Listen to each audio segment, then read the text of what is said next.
ഈ ഹാല് ഇവർക്ക് ഇങ്ങനെ മാറി വരും. അതിങ്ങനെ കിട്ടിയപ്പോ അല്ലാഹുവിനുള്ള മഹബ്ബത്ത് ഖുർആൻ പറഞ്ഞില്ലേ, ആ മഹബ്ബത്ത് ഇൻ കുന്തും തുഹിബ്ബൂനല്ലാഹ ഫത്തബിഊനി, നിങ്ങൾ പ്രവാചകനെ പിൻപറ്റാൻ തയ്യാറെടുക്കുന്നതിന് മുമ്പ് നിങ്ങൾക്ക് ഒന്ന് വേണം. അതെന്താ? നിങ്ങളുടെ റബ്ബിനോട് നിങ്ങൾക്ക് സ്നേഹം വേണം, ഹുബ്ബ് വേണം. ഈ ആയത്ത് ഭയങ്കര അപകടമാണ് സുന്നികളല്ലാത്ത ആളുകൾക്ക്. സുന്നികൾക്ക് അള്ളാഹുവിനോട് സ്നേഹമുള്ളത് കൊണ്ടാണ് ദിക്റും റാത്തീബും ഒക്കെ ചെല്ലുന്നത്. സുന്നികൾ അതാണ് പറയില്ലേ, ഹാ ഹൂ ഹീ ഹൈ ഹോ അല്ലാ ഹോ ഹോ അല്ലാ, അതൊക്കെ പ്രേമം കൊണ്ട് ചെല്ലുന്നത്, സ്നേഹം കൊണ്ട് വിളിക്കുന്നതാണെന്ന് അള്ളാനെ. സ്നേഹാധിക്യം കൊണ്ടാണ് ഹാ ഹൂ ഹി ഹൂ അല്ലാ എന്നൊക്കെ പറയുന്നത്. സ്നേഹത്തിന്റെ പ്രകടമായ ലക്ഷണമാണ്. അതുപോലെ ആഹ് ആഹ് ആഹ് എന്ന് പറയും, അതൊക്കെ സ്നേഹം. ആഹ് ആഹ് ആഹ് ദുഃഖത്തിൽ നിന്ന് ഉരുത്തിരിഞ്ഞു വരുന്ന അപശബ്ദങ്ങൾ എന്നൊരു പക്ഷേ അതിനെ വിളിക്കാമല്ലാന്റെ റസൂൽ അതിന് ജീവൻ നൽകുകയാണ്. ദുഃഖഭാരത്താൽ രോഗബാധിതനായിക്കൊണ്ട് ഒരുത്തൻ അപശബ്ദങ്ങൾ പുറപ്പെടുവിക്കുന്നുവെങ്കിൽ ആ അപശബ്ദങ്ങൾ ഇന്നല്ലനീന, സകലമായ തേങ്ങലുകളും ഇസ്മും മിൻ അസ്മാഇല്ല ഖാല റസൂലുള്ളാഹി, അല്ലാഹുവിന്റെ ഇസ്മിൽപ്പെട്ട ഇസ്മാണ്. പോരെ, ഹദീസ് ഇമാം സുയൂത്തി ജാമിഉ സഗീറിൽ റിപ്പോർട്ട് ചെയ്യുന്നു, സ്വഹീഹാണ്. കണ്ടോ ഇസ്മും മിൻ അസ്മാഇല്ലാണ്. അപ്പൊ ആ ഇസ്മ നമ്മൾ സുന്നികൾക്ക് അല്ലാഹുവിനോട് സ്നേഹമുണ്ട്. അപ്പൊ നമ്മൾ ദിക്ർ ചെല്ലുമ്പോ സ്നേഹമില്ലാത്ത ആളുകൾ പരിഹസിക്കും. അവർക്ക് വട്ടാണ്, അവർക്ക് ഭ്രാന്താണ്, സുന്നികൾക്ക് ഭ്രാന്താണ്, ഹാ ഹൂ ഹീ ഹി എന്നൊക്കെ പറയുന്നത്. എന്നാ റസൂൽ അതൊരു നമുക്ക് സമാധാനം നൽകി. റസൂൽ പറഞ്ഞു, നിങ്ങൾ ദിക്റിനെ അധികരിപ്പിക്കണം. ഹത്താ യഖൂലു ഇന്നകും മജ്നൂൻ, നിങ്ങൾക്ക് ഭ്രാന്താണെന്ന് അവര് പറയുവോളം. അവരെന്ന് പറഞ്ഞു നിർത്തി, ആരെന്ന് പറഞ്ഞില്ല. യഖൂലുവിന്റെ ഫായിലിനെ പറഞ്ഞില്ല. ഇന്നകും മജ്നൂൻ, അതത് കാലഘട്ടത്തിലുള്ള മൗലികന്മാര് ഫായിലിനെ സങ്കല്പിച്ചോട്ടെ എന്ന് വിചാരിച്ചിട്ടുണ്ട്. ഊത്തീത്തു ജവാമിഅൽ കരീം എന്ന് പറഞ്ഞില്ലേ, വളരെ അർത്ഥഗാംഭീര്യമുള്ള വിജ്ഞാനം വാചക കസർത്ത് എനിക്ക് തന്നു പറഞ്ഞില്ലേ, അതാണ് ആ കാണുന്ന അവിടെ. ഹത്തായ കൂലു. അപ്പൊ നമ്മൾ ഇന്ന് അർത്ഥം വെക്കണം, ഹത്തായ കൂലു ആരാണ് ഇതിനെ എതിർക്കുന്ന വാർത്തകൾ? അവര് പറയണം നിങ്ങളെ സംബന്ധിച്ച് ഇന്നകും മജ്നൂൻ, നിങ്ങൾക്ക് ഭ്രാന്താണ്. അത് പറയുന്നുണ്ടല്ലോ, അപ്പൊ നമുക്ക് സന്തോഷിക്കാം. സുന്നികൾക്ക് ഭ്രാന്തായത് അതാണ്. ഹൂ ഹൂ എന്നാ ഹൂ അല്ലാഹുവിന്റെ ഭ്രാന്ത. അത് ഭ്രാന്താന്ന് പറയുന്നതാണ് ഭ്രാന്ത്. കാരണം ഖുർആൻ പറയുന്നു, കുൽ നബിയെ താങ്കൾ പറയൂ ഹൂ അല്ലാഹ് എന്ന് പറയൂ. ഇല്ലേ ഖുർആനില്ല അങ്ങനെ? ഇല്ലേ? വെറുതെയല്ല, കുൽ നബിയെ താങ്കൾ പറയൂ ഹൂ അല്ലാഹ്. ഇഖ്ലാസ് സൂറത്തൊന്ന് ഓതിക്ക്. ഇല്ലേ? ശരിയല്ലേ? പിന്നെന്താ ഭ്രാന്താണ്? അപ്പൊ അള്ളാഹ് പറഞ്ഞ ഭ്രാന്തി എല്ലാം പറയാൻ, നബിയോട് ഭ്രാന്തനാകാൻ. കുൽ ഹൂ അല്ലാഹ്. അപ്പൊ ഹൂ എന്ന് പറയാൻ പിന്നെ പറഞ്ഞില്ലേ, അല്ലാഹു ലാ ഇലാഹ ഇല്ലാ ഹൂ പറഞ്ഞില്ലേ, ഷഹിദല്ലാഹു അന്നഹു ലാ ഇലാഹ ഇല്ലാ ഹൂ. ഹൂ അല്ലാതെ ഒരു ഇലാഹില്ലാതെ അല്ലാഹ് സാക്ഷ്യം വഹിക്കുന്നു. പിന്നെന്താടോ ഹൂ എന്ന് പറഞ്ഞാല്?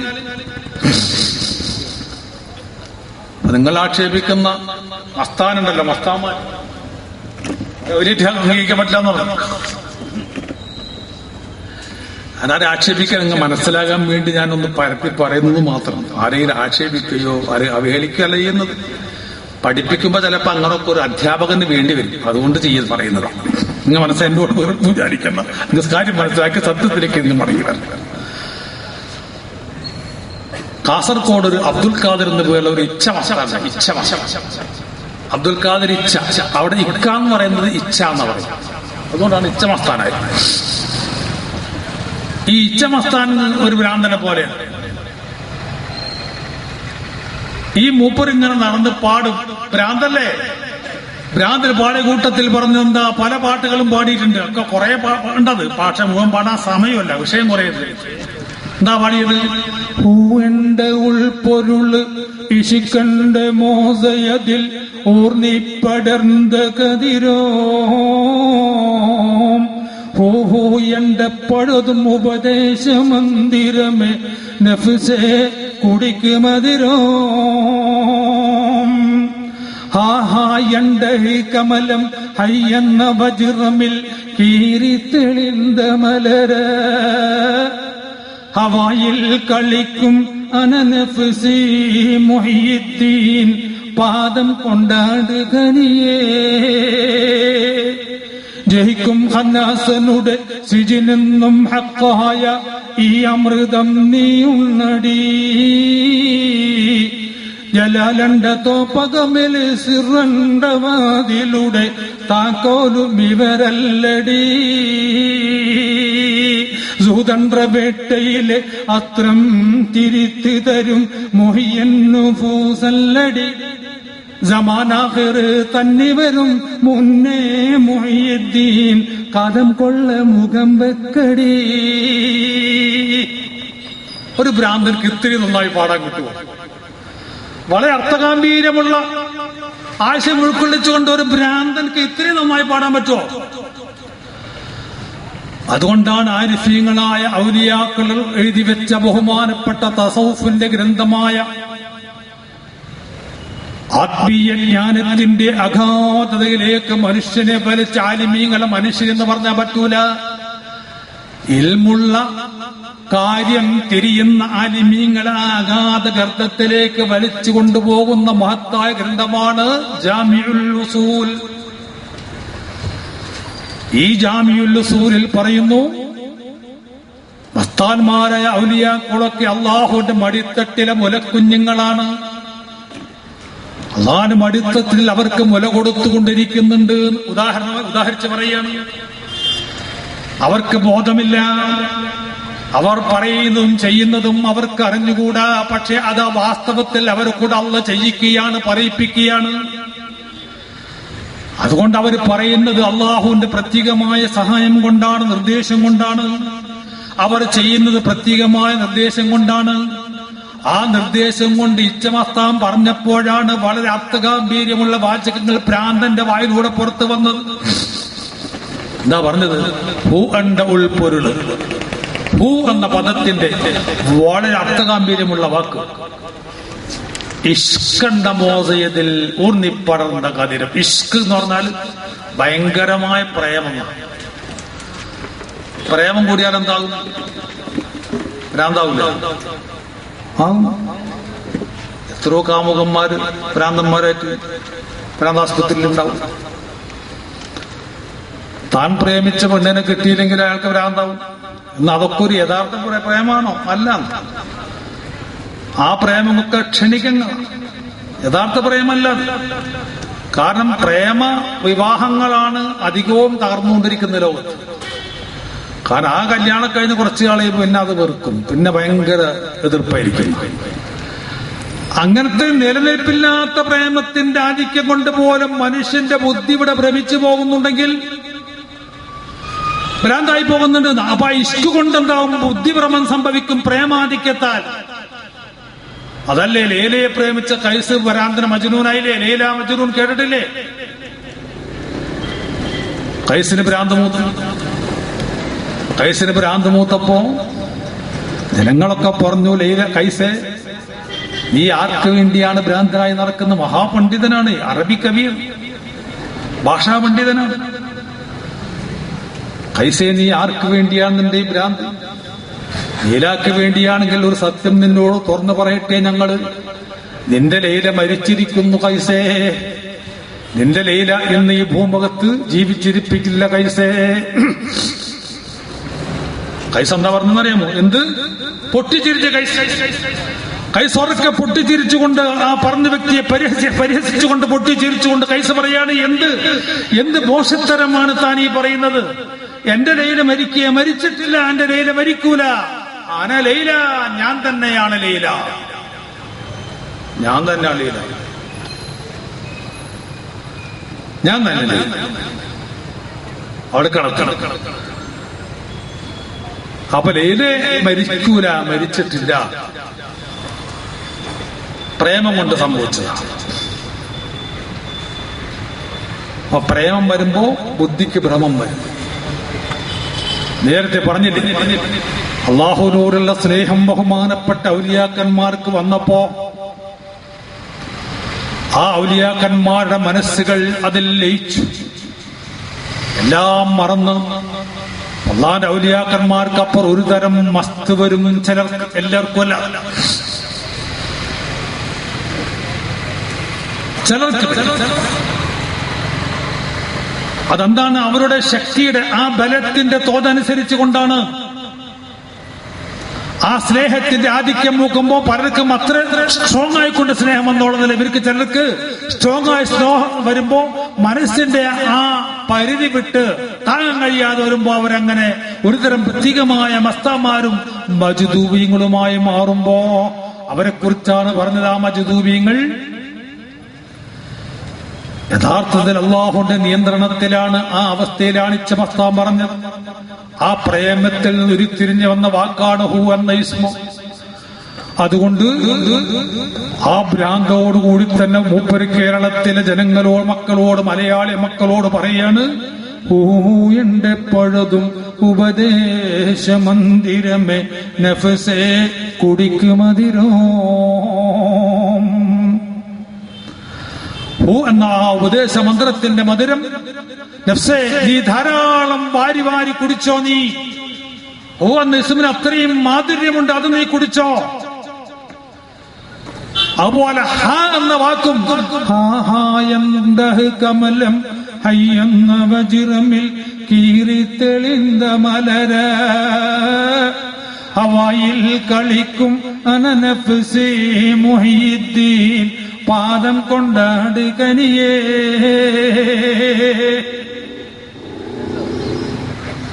നീ മൊഹീദ്ദീൻ ശൈഖിനെ മുറുകെ പിടിച്ചോളാണ് പറഞ്ഞത്. ഒക്കെ വിശദീകരണ വിധേയമാണ്, വളരെ വിശദീകരിക്കേണ്ട വിഷയമാണ്. സമയം പൊടി പൊടി പൊടി പൊടി. ഈ ഔലിയാക്കളും മജ്ദൂബും കറാമത്തും ഒക്കെ പറയാൻ ഒരു ദിവസത്തെ വേദമൊന്നും പോരാ, കുറെ ദിവസത്തെ വേദ വേണം. പണ്ടൊക്കെ അങ്ങനെയൊന്നുമില്ല, വേദ 10 ദിവസമൊക്കെ വേദം പറയുന്നേ പണ്ടൊക്കെ. ഇപ്പൊ അങ്ങനത്തെ വേദമൊന്നുമില്ല. ഇപ്പൊ ഒരു ദിവസം തന്നെ ഒരു ചുരുങ്ങിയത് 10 ആളെ പറയാൻ കിട്ടുന്നത് അത് ഏറ്റവും ഇഷ്ടമാണ്. ഒരു ദിവസം തന്നെ പണ്ടങ്ങനെ ഒരാൾ തന്നെ 10-15 ദിവസമൊക്കെ ആണെന്ന് പറയാം. അപ്പൊ ഒരു വിഷയം എവിടെ എത്തിക്കാൻ പറ്റും. അതുകൊണ്ടാണ് കുറെ വിജ്ഞാനം ജനങ്ങൾക്ക് കുറഞ്ഞു പോണത്. വിഷയമൊന്നും ആർക്കും മനസ്സിലാവണില്ല, എന്നറിയണില്ല. അപ്പൊ ഞങ്ങളൊക്കെ തന്നെ പഴയ ആളുകളാണ്. ഇപ്പോഴത്തെ പുതിയ മോഡേൺ പ്രസംഗവും വയലും ഇതൊന്നും ഞങ്ങൾക്ക് അറിഞ്ഞതാണ്. പഴയ വയലാണ്. അത് ഏത് യുഗം പുരോഗം മോഡേൺ ആയിരുന്നാലും ആ പഴയത് തന്നെ പഠിച്ചല്ലേ പാടാനും കൊല്ലാൻ നിവൃത്തിയില്ല. ഇനി പുതിയതായി പഠിക്കാനുള്ള ത്രില്ലുമില്ല പോട്ടെ. അപ്പൊ മനസ്സിലാക്കണം, മുഹീദ്ദീൻ ശൈഖ് റളിയല്ലാഹു തആല അൻഹു തങ്ങളുടെ പാദത്തിന്മേൽ നീ മുറുകെ പിടിച്ചോ. ഇങ്ങനെ എത്രയോ ഔലിയാക്കന്മാർ മസ്താന്മാരെ പറ്റി പറയുകയാണെങ്കിൽ അവരിങ്ങനെ പറഞ്ഞത് കുറെ ഉണ്ട്. ഇങ്ങനെ വേറൊരു മസ്താൻ ഉണ്ടാകും. ഓരോരുത്തരും വിശദീകരിക്കുമ്പോൾ ടൈം കുറെ പോകും. അതുകൊണ്ടാണ് ഞാൻ ഇവിടെ തന്നെ ചാടി കളിക്കുന്നത്. അത് മറന്നിട്ടല്ല, ബോധപൂർവം തന്നെയാണെന്ന് പറയുന്നത്. വേറൊരു മസ്താവൻ എന്താ,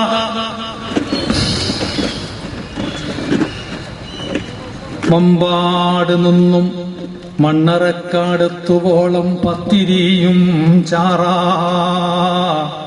മുടങ്ങാതെ തിന്നാൻ തൗഫീഖേകണം ജബ്ബാറാ.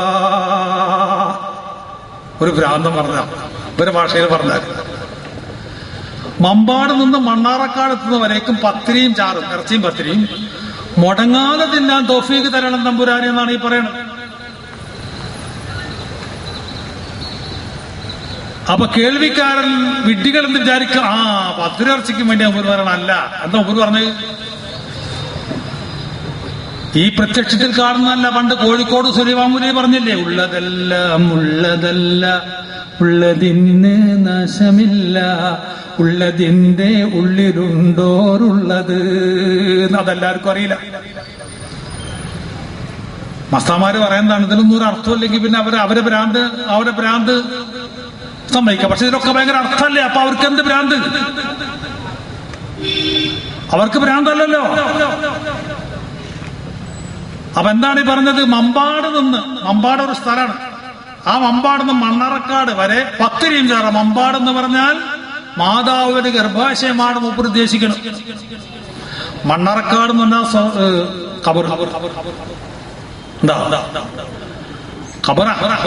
ഓരോ സെക്കൻഡിൽ നമ്മളിങ്ങനെ ഖബറിലേക്ക് അടുത്തുകൊണ്ടിരിക്കുകയല്ലേ. കൂടുന്നു കൊല്ലങ്ങൾ, മാസങ്ങളാഴ്ച, ഗടികൾ കണക്കിൽ നിൻ ആയുസ്സിൻ തീർച്ച. തേടുന്നവര് നിന്നെ മൺവീട്ടിലേക്ക്, തഞ്ചം നീ നോക്കുന്നു പൊൻവീട്ടിലേക്ക്.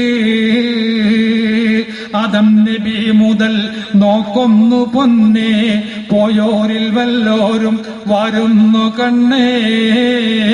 ഏതോ നീ പോക്കി നൊഴിയും പൊൻകല്ലേ, ഏകവനല്ലാതെ മാണിക്യക്കല്ലേ. ഷുജാഇ ഹൈദ് മുസ്ലിം പറഞ്ഞതാ സഫലമാലേ. അപ്പൊ ആ മണ്ണറക്കാട്ടിലേക്ക് എത്തുന്നത് വരേക്കും പത്തിരിയും ചാറ. ഈ പത്തിരിയും ചാറ എന്ന് നമ്മൾ എന്താ അർത്ഥം വെക്കുക?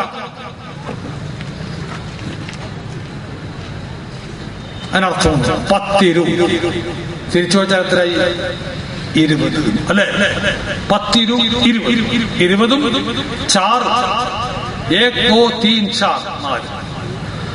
അപ്പൊ എന്താ? 20 24 24. അപ്പൊ മമ്പാട് നിന്നും മണ്ണറക്കാടെത്തുന്നവരേക്കും 24 മുടങ്ങാതെ തിന്നാൻ തൗഫീഖേകണം ജബ്ബാറ. മുടങ്ങാതെ അത് തിന്നാൻ നീ തൗഫീഖ് തരണം തമ്പുര, ജബ്ബാറായ തമ്പുരാനെ. ഈ മസ്താൻ പറയാം, ഭ്രാന്തം പറയാം. എന്താ 24? ലാ ഇലാഹ ഇല്ലല്ലാഹ് അക്ഷരങ്ങൾ 12, മുഹമ്മദുർ റസൂലുള്ളാഹി അക്ഷരങ്ങൾ 12, 12 12 24. അപ്പൊ മുമ്പ് പറയുന്ന അർത്ഥം എന്താ? ലാ ഇലാഹ ഇല്ലല്ലാഹു മുഹമ്മദ് റസൂലുള്ളാഹിൽ ജീവിച്ച് അതിൽ ഈമാനോടെ മരിക്കാനുള്ള തൗഫീഖ് തരണമെന്ന മുമ്പ് തോരക്കാണ്. ഇത് ഹംകിന് മനസ്സാവാത്തിന് ആരെ കുറ്റം? ഭ്രാന്താണ്. ഭ്രാന്തം എന്താ?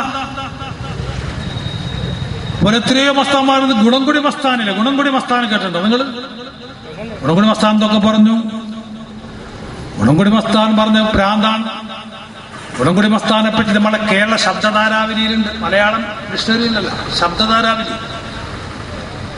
ശബ്ദധാരാവലിയിൽ ഗുണംകുടി മസ്താനെ സംബന്ധിച്ച് വിശദീകരണമുണ്ട്. ആ ഗുണംകുടി മസ്താൻ മരത്തിന്റെ മുകളിൽ ഇങ്ങനെ വാവല് കിടക്കുന്ന പോലെ കാല് ഞാത്തിയിട്ട് തല കീഴാക്കി കൊട തൂക്കിയിട്ട പോലെ കിടക്കും. എന്നിട്ട് ഇങ്ങനെ പാടും. എന്താ പാടുന്നത്? ആടിയിട്ട് എരന്തവനെ ചുമന്തവനും എരന്തിട്ടാൻ அதை ഇരിപ്പവനും എണ്ണിപ്പാക്ക മറന്നിട്ടാൻ. പറന്ന് പറന്ന് പണം തേടി പാപക്കുളത്തിൽ നീരാടി. അപ്പടി എരന്തവനെ ചുമന്തവനും എരന്തിട്ടാൻ அதை ഇരിപ്പവനും എണ്ണിപ്പാക്ക മറന്നിട്ടാൻ. അത് വലിയന്റെ പാട്ട്. എന്താ പറയണത്? മരിച്ചവനെ ചുമന്നവനും മരിച്ചു പോകുന്നു. ഇതൊരു ഭ്രാന്ത പറഞ്ഞാൽ വിശ്വസിച്ചൂടെ? തള്ളിക്കളയണോ? എരന്തവനെ ചുമന്നവനും മറന്നിട്ടാൻ അത് ഇരിപ്പവനും എണ്ണിപ്പാക്കാൻ മറന്നിട്ടാൻ. ഈ ഔലിയാക്കളെ കളിയാക്കുന്ന ഹംകളെ നിങ്ങൾ മറന്നുപോയി. ഭ്രാന്തനായ എനിക്ക് ഓർമ്മയുണ്ടെന്ന്. എരന്തവനെ ചുമന്തവനും എരന്തിട്ടാൻ അത് ഇരിപ്പവനും എണ്ണിപ്പാക്ക മറന്നിട്ടാൻ. ബുദ്ധിയുണ്ടെന്ന് വിശേഷിപ്പിക്കുന്നത് നീ മറന്നുപോയി. പക്ഷേ ഭ്രാന്തനാവുന്ന ഞാൻ മറന്നിട്ടില്ല. എന്നിട്ട് നീ എന്ത് ചെയ്തു? ഞാനിങ്ങനെ മരത്തിന്റെ ചില്ലമ്പല് തലകീഴായിട്ട് ആടിക്കളിച്ചു, അല്ലെങ്കിൽ ഭ്രാന്തനെ പോലെ ഞാൻ അഭിനയിച്ചു നടന്നു. ഞാൻ ദുന്യാവ് സമ്പാദിക്കാൻ പോയില്ല. ഞാൻ വലിയ ബിസിനസ് തുടങ്ങിയില്ല. ഞാൻ വലിയ മണിമാളിക ഉണ്ടാക്കിയില്ല. ഞാൻ വലിയ കൊട്ടാരം നിർമ്മിച്ചില്ല. നീ ബുദ്ധിജീവി എന്ന് വിശേഷിപ്പിക്കുന്നത് നിന്റെ പണി അതാണ്. എന്നിട്ടോ പറന്ന് പറന്ന് പണം തേടി പാപക്കുളത്തിൽ നീരാടി. നിന്റെ പണി അതാ. ഹക്കും പാത്രം നോക്കാതെ സമ്പാദിക്കുന്നു. പാപക്കുളത്തിൽ നീരാടി മുഴുവൻ പാപം ചെയ്ത്. ഞാൻ അങ്ങനെയല്ല. ഞാൻ എനിക്ക് ഭ്രാന്തനാണ് ഞാൻ. പക്ഷെ ഈ ഭ്രാന്തനാണെങ്കിലും ഈ ഇങ്ങനത്തെ ഭ്രാന്ത് മതി. അതാ നല്ലത്. ഈ ഭ്രാന്ത് വലിയ ഹൈറാണ്. എന്നിട്ടോ അപ്പിടി എരന്തവനെ ചുമന്തവനും എരന്തിട്ടാൻ அதை இருப்பவனும் எண்ணி பார்க்க മറന്നിട്ടാൻ. എത്രയുണ്ടെന്നറിയാം. അപ്പൊ ഇതാണ് ഭ്രാന്ത്. അപ്പോ യഥാർത്ഥത്തിൽ മന്ത് മറ്റേ കാലിലാണ്. മന്ത് മറ്റേ കാലം. വിവരമില്ലാത്ത ഭ്രാന്തന്മാരെന്ന് പറയുന്ന ആളുകൾക്ക് പറയുന്ന വാക്കുകളാണ് ഇതൊക്കെ. ഇന്ന് കാട്ടിക്കൂടുന്ന ഈ പേക്കൂത്തുകളൊക്കെ ഈ ഇഷ്ടമസ്ഥാൻ തന്നെ പാടിയിട്ടുണ്ട്. പെണ്ണുങ്ങൾ അഴിഞ്ഞാട്ടത്തെ പറ്റിയൊക്കെ പാടിയിട്ടുണ്ട്. പെണ്ണുങ്ങൾ അഴിഞ്ഞാട്ടത്തെ പറ്റി മൂപ്പര് ഭ്രാന്തിൽ പറഞ്ഞു എന്താ, നിങ്ങൾ പെണ്ണുങ്ങളാരും അഴിഞ്ഞാടരുത്, നിങ്ങൾ അടങ്ങി ഒതുങ്ങിയിരിക്കണം, നിങ്ങളൊരു ഭാഗത്തിരിക്കണം. മൂപ്പര് പറയാണ്, പെണ്ണെ നീ പുറത്തേക്ക് ഇറങ്ങരുത്. ചാഞ്ച ചായരെ പക്കമേ ചായരെ ചമ്മരിയാടുകളാ മുങ്കെ ചായോം വെളുത്തു പോകും പളയേടുകളാ. നെട്ടക്കൊമ്പ മുരട്ടാട് നെട്ടോട്ടമാടുത് ഗണ്ണിയമൽ വെള്ളാട് ചൊല്ലമല്ലോടുത്. ചാഞ്ച ചായരെ പക്കമേ ചായമേ ചക്കരമേരിയാടുകളാ മുങ്കെ ചായോം വെളുത്തു പോകും പളയേടുകളാ.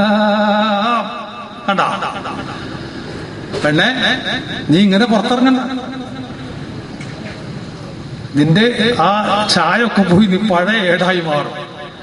എന്താ പറയുക, ചില ആളുകൾ ഈ പൂവാലന്മാര് നെട്ടക്കൊമ്പ് മുരട്ടാട് തുള്ളാട്ടമാടിത് കണ്ടാ, ഈ മുട്ടനാടുകൾ ഇങ്ങനെ തുള്ളാട്ടമാട്. അതുകൊണ്ട് നീ സൂക്ഷിച്ചു. ഇതൊക്കെ ഭ്രാന്തം പറഞ്ഞ ആളുകൾ സ്വീകരിച്ചൂടെ?